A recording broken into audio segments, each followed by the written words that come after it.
everyone. Thank you for joining us for another Facebook Live session today. Today we have one of our own roadside team members, Lori Williams, joining us. And Lori is going to help us talk about how we find the perfect team member.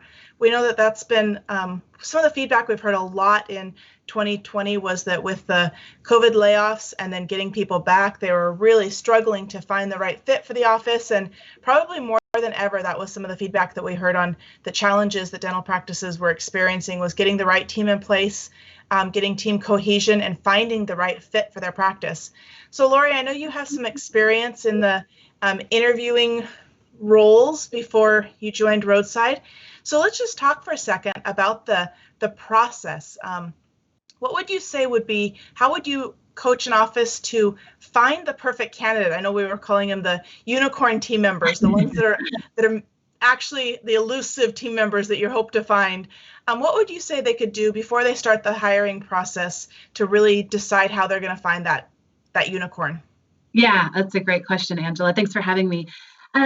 So whenever you're going about the challenge of trying to find the best fit for the office, for the different roles, start to map out what it is that you really want in that role, even before you post a job, get online, all of that. Like really brainstorm what it is that you want this person to be able to do.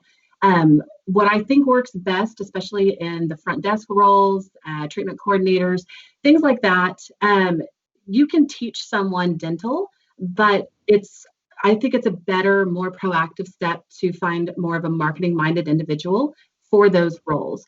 So start brainstorming that, start looking at their qualifications and things like that are going to help your office succeed in the marketing aspect, in the patient relations, personality. Those are going to be first and foremost of what you're looking for in that candidate.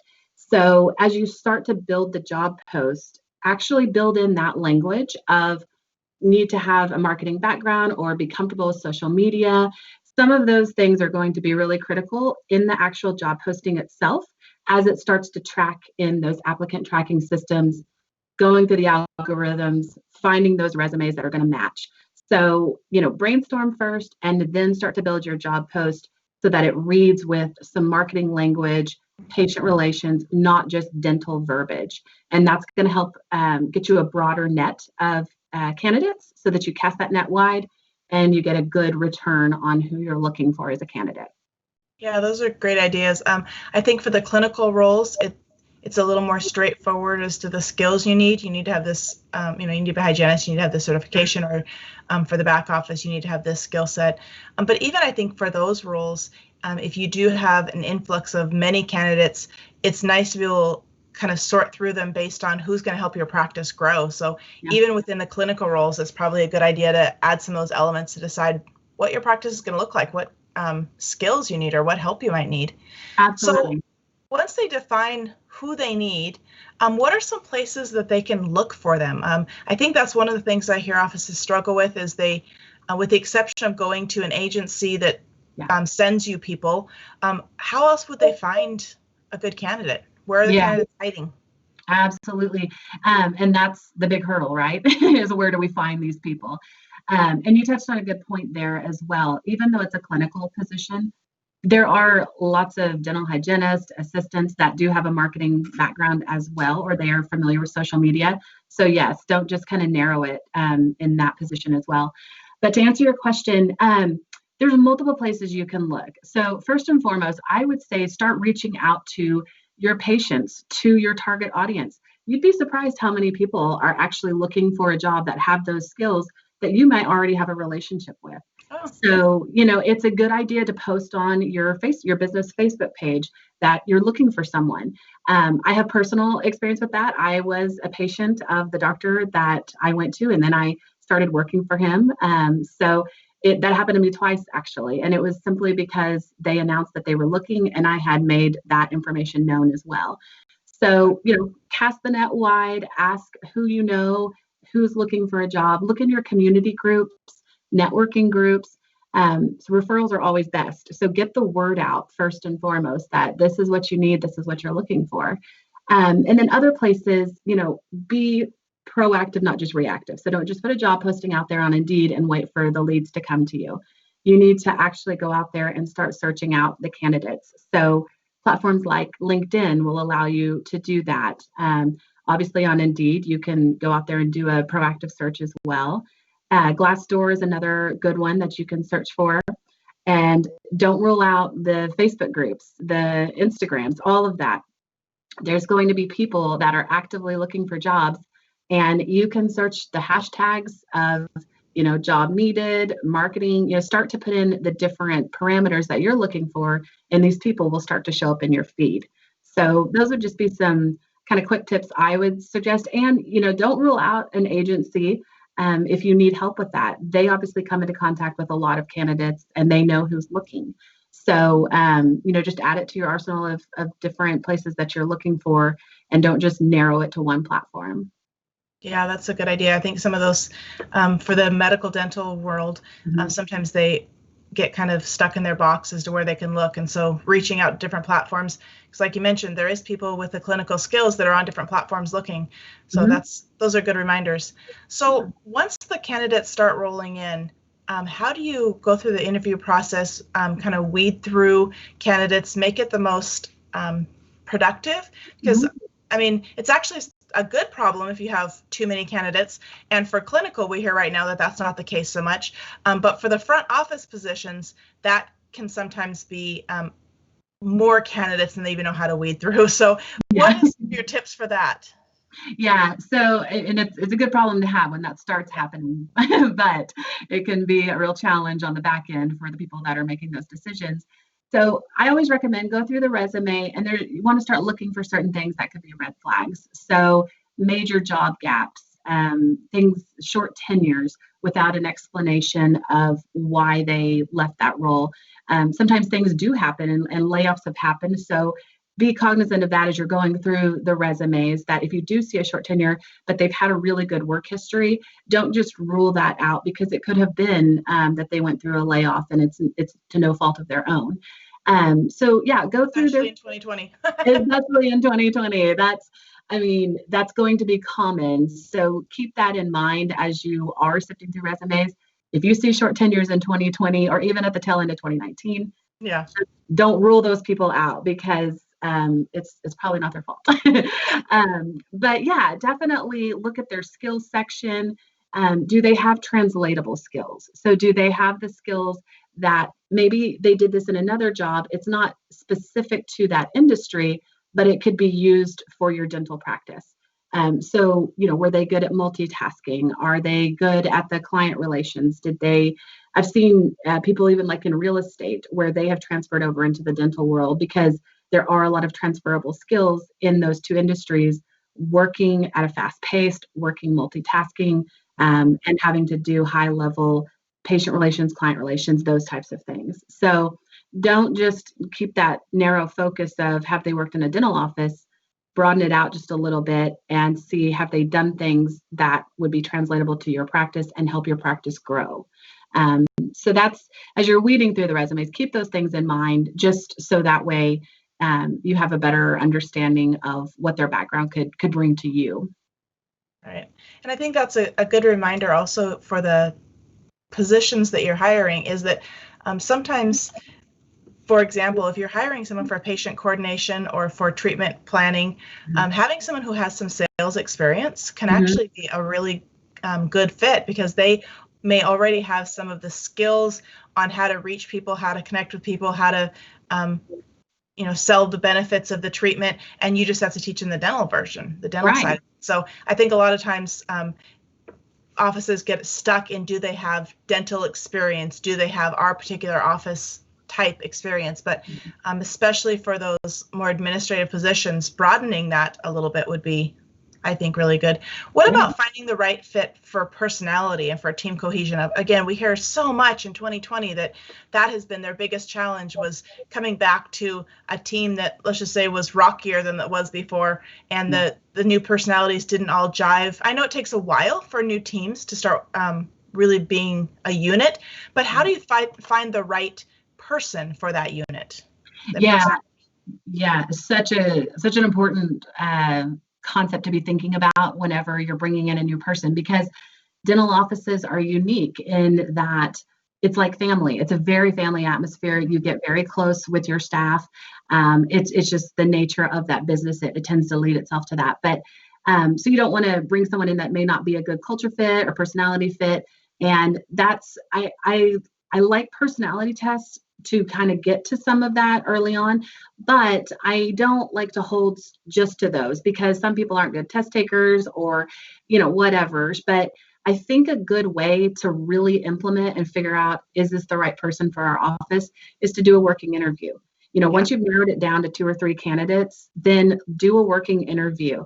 Bring them into the office, see how they are in more of a natural state where it's not a high pressure interview where their nerves are running high and all of those things. Bring them in and let them see your practice. Let them see the team, how the patient flow is, what the schedule is like. Can they keep up with that volume? Does it intimidate them? You want to know these things up front. And I think it's for both parties. The person being interviewed, they want to know, is this the right fit for me? Right. Is this an office I can align with and want to grow with? So it's just a good thing for both parties to be able to see it in action. So highly recommend that.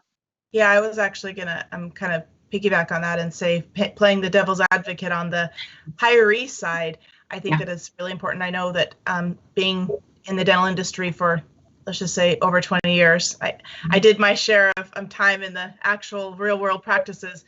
And I wouldn't, at this point in my career, even several years into it, I would never have accepted a job where I didn't do a working interview, because you want to see the real life atmosphere of the practice. There's things that you just can't see on paper. You just can't get a good vibe for on the interview. So for both parties, I think those working interviews are super important. Yeah. So in addition to a working interview, what else do you think the dental team themselves could bring to the table for this interview process to really make the candidate choose them? It might be that if they do have the clinical skill set, they may get to be pretty choosy as to what office they want to go to, because there is right now a little bit of a need more than before in the dental industry. So what can an office do to kind of sell themselves to the right candidate? Yeah, and that's such a good point, because this conversation is as much for the person looking for a job as it is for the person hiring. Because if it's not a mutual fit, it's not going to work for either one of you, So I always say, if you're trying to wow the candidate, say you find someone as the office and you really, really like them, then how are you going to sell yourself to that candidate? And there's a couple of different things I think you can do. Definitely be open with them. Let them know about some of the cool things that your office does. I mean, are you involved in the community? Do you do different fun work days, where dress up days? I know different offices do that.